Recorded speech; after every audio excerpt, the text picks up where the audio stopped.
Okay, so today's video is a little bit different to our normal videos in that I'm doing a review. Now, I very rarely do like specific reviews on products. Obviously, we've taken sponsors in the past because I actually like the stuff that people are giving us. But I actually had my eye on one of these when I saw Wilding Sailing. They put up a review of this, and I was like, that is awesome. I would very much like one of those. Fast forward like a month after I saw that video, and Ecoflow actually got in touch, luckily, and offered to send me one of the smaller ones they have, the Ecoflow Mini, and a couple of solar panels to try out. So I was obviously like, yeah, I'll do that review. That sounds great. For those of you who don't know what this is, it's basically a power pack, like it's a lithium battery, lithium ion battery, and it's got an inverter, and it's got like 12-volt sockets on it, and an MPPT solar charge controller.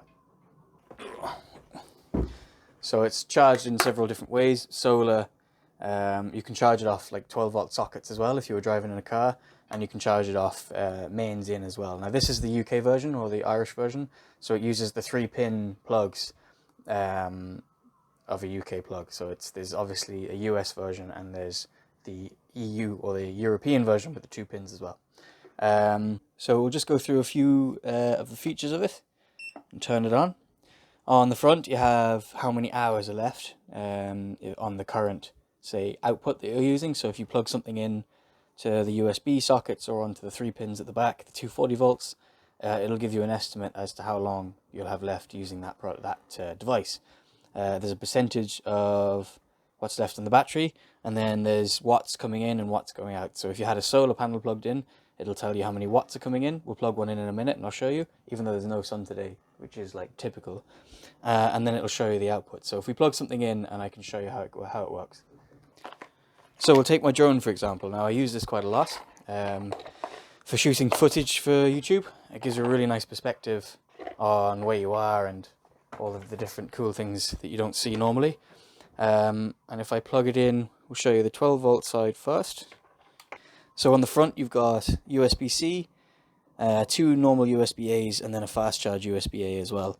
So if I plug this guy in, now it's pulling 4 watts to charge these batteries, which isn't a massive output. Usually, say my laptop, that'll pull like 80 watts. If you want to use a like Xbox, that'll pull like 60 watts. Say if you're living in a van and you want to do some gaming, you can easily power an Xbox off it, which I have tried. And then we can try some of the other inputs or some of the other outputs and see how that goes. So the next thing we can try, obviously I do a lot of work on this boat, and I have a lot of battery tools, and up till now I haven't had a inverter on the boat. I just didn't want to bother buying one because we didn't need it that often. We just run over to a marina and borrow their plugs for a few hours to charge things. But now that I have this and I can charge off the solar, I can now charge my power tools. So plug it in the back and turn it on, and then that will give up to 1400 watts. I think it does a 2100 watt peak, so if you've got like a drill that when you press the button it'll peak beyond 1400 watts and then level off, it'll run that. So this is pulling 70 watts, and it should be able to do that for the next 4 hours at 46%. The battery's at 46% on this, so it'll do another 4 hours. Now this does up to, this specific model is a Ecoflow Delta Mini, and it's got an 880 odd watt hour battery, which translates to about 60 amp hours or 65 amp hours of capacity. And being lithium ion, you can run this guy all the way down to nothing, which isn't recommended, but you can do it. So why don't we keep plugging things in and see what happens? Just like try and get the watts way up, and try and put some stress on it. Yeah, let's put a bit of pressure on it. So right, I've loaded this thing right up. It's got 200 watts coming out of it. For a second there it had 400. I've plugged the boat into it, I've plugged this batteries into it, and I've plugged all my other little devices into it. And it's pulling 170 watts now, so it's starting to come down because the batteries in the boat are quite full. But yeah, basically, if you had an issue where your engine wouldn't start and you really needed to power the charger to get the engine battery firing up, you could use this just to get a bit of juice into it. things like that. It's more for like an emergency situation, or if you wanted this as an extra bit of capacity. This saves me from having to buy extra batteries because I can just use this to charge all my devices.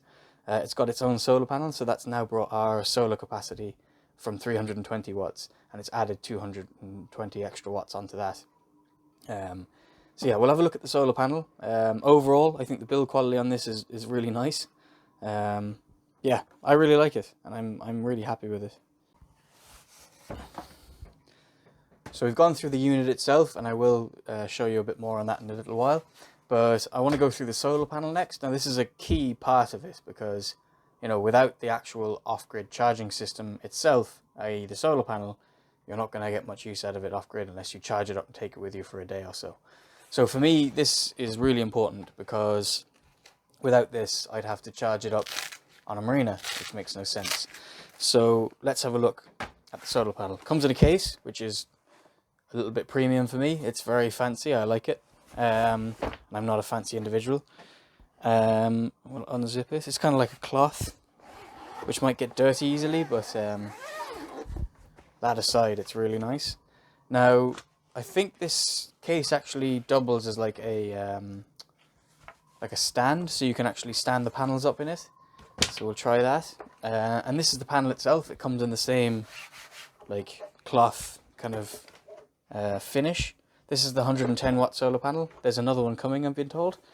So I'll have 220 watts of extra solar, which is awesome. So it folds all the way out like this. It's a monocrystalline panel.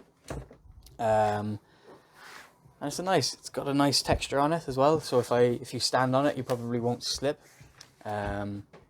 Which is handy for boats if you wanted to put it out permanently, which I wouldn't recommend. I think it's a nice kind of thing to roll out when there's sun and put it away in the evenings.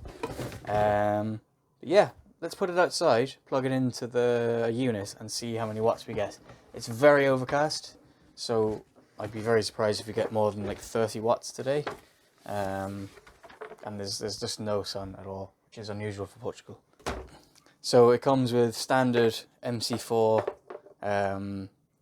connectors, which all solar panels will have, and then it's got a little I'm not sure if this is proprietary, but it's like a little 2-pin that goes into the back of the unit. So let's put this outside, run the cables down in here, and have a look at what we can get. Okay, so I brought you in closer again, so you can see the front of the panel. It's plugged in. The solar panel it's a 110 watt solar panel, but it's super overcast today, and there's so much shade from other masts that I'm only getting like 21 watts, which is alright. It's not too bad considering there's no sun.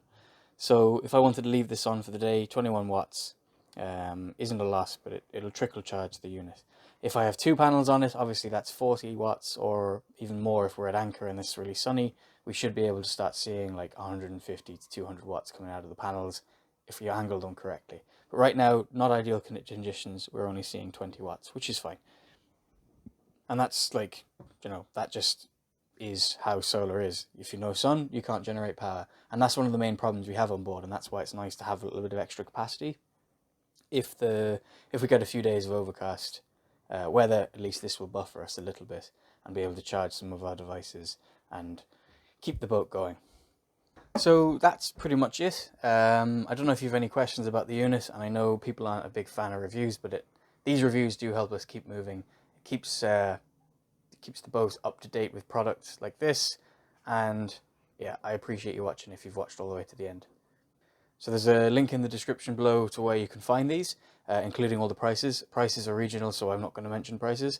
And yeah, basically, if you're building a van, a boat, or any kind of off-grid system and you need something to bring with you, or even, to be honest, even if you didn't want to spend huge money on a system to put in a van, you could put one of these units in, does the solar, does the 240 volts or the 120 volts if you're in the States or Canada, and it basically does everything that you want it to do in a little packet. You bolt it on, you strap it down under a seat somewhere, and it does everything for you. Don't have to run any wiring.